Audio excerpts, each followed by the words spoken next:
I'm going to wait a couple seconds just in case. Hey everybody, and welcome to Robin's house.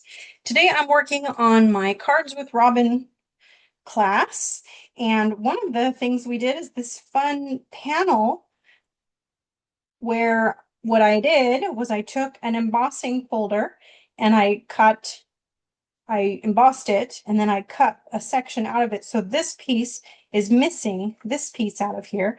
I mounted it on a black sheet. And so I was able to get both layers out of one layer, if that makes sense, using the sunflower embossing folder. So I just wanted to quickly show you how you could color your panels. So the easiest way that I did it was you take your blending brush, and this case we've got Summer Splash, and you just take your blending brush and you blend it. It will stick kind of to the higher places easier, and then you blend in this case with Petunia Pop. We're going to bring that one next, and then you take your Pretty in Pink, you bring that one in next. So I like doing this because it's pretty fast and easy. And it just takes a couple swipes and you're all filled up with the ink. But what if you don't have a blending brush? Well, if you have a finger dauber, you can do kind of the same thing. It takes a little bit more time and a little bit more precision, but it has a little different look. And then we take our Petunia Pop and we go through that as well. You can see it kind of gets lighter and darker as you go. And we take our Pretty in Pink. You can see that my sponge daubers may or may not have had another color of ink on there, so we're getting some kind of colorful looks on here, but that's okay. The same idea applies. These work perfectly well if that's what you have.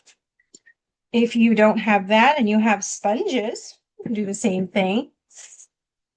And that will give you the same idea, a little different look. So we've got our Petunia Pop on here. It does look quite different, doesn't it? And we got our Pretty in Pink. At least the colors are the colors, right?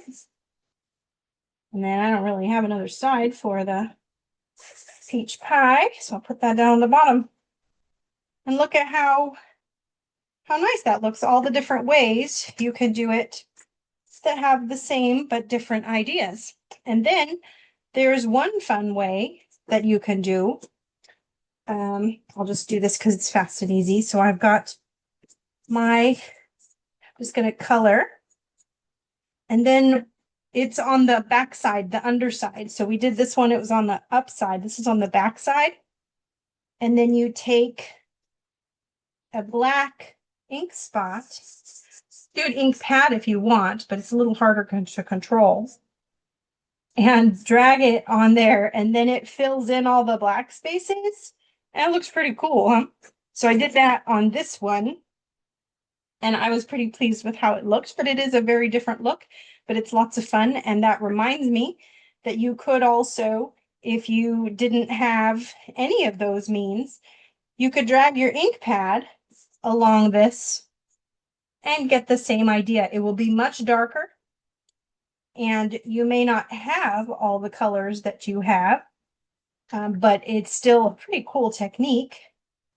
And I took two of the same color, so I don't have I do have a Petunia Pop. What, did it not make it here with me? Well, that's fun. And then, but anyway, same idea. So that is 4 different ways that you can color your panel and still get the same look. And they're all quite awesome. So I hope that's helpful. Thank you so much for watching. Happy crafting.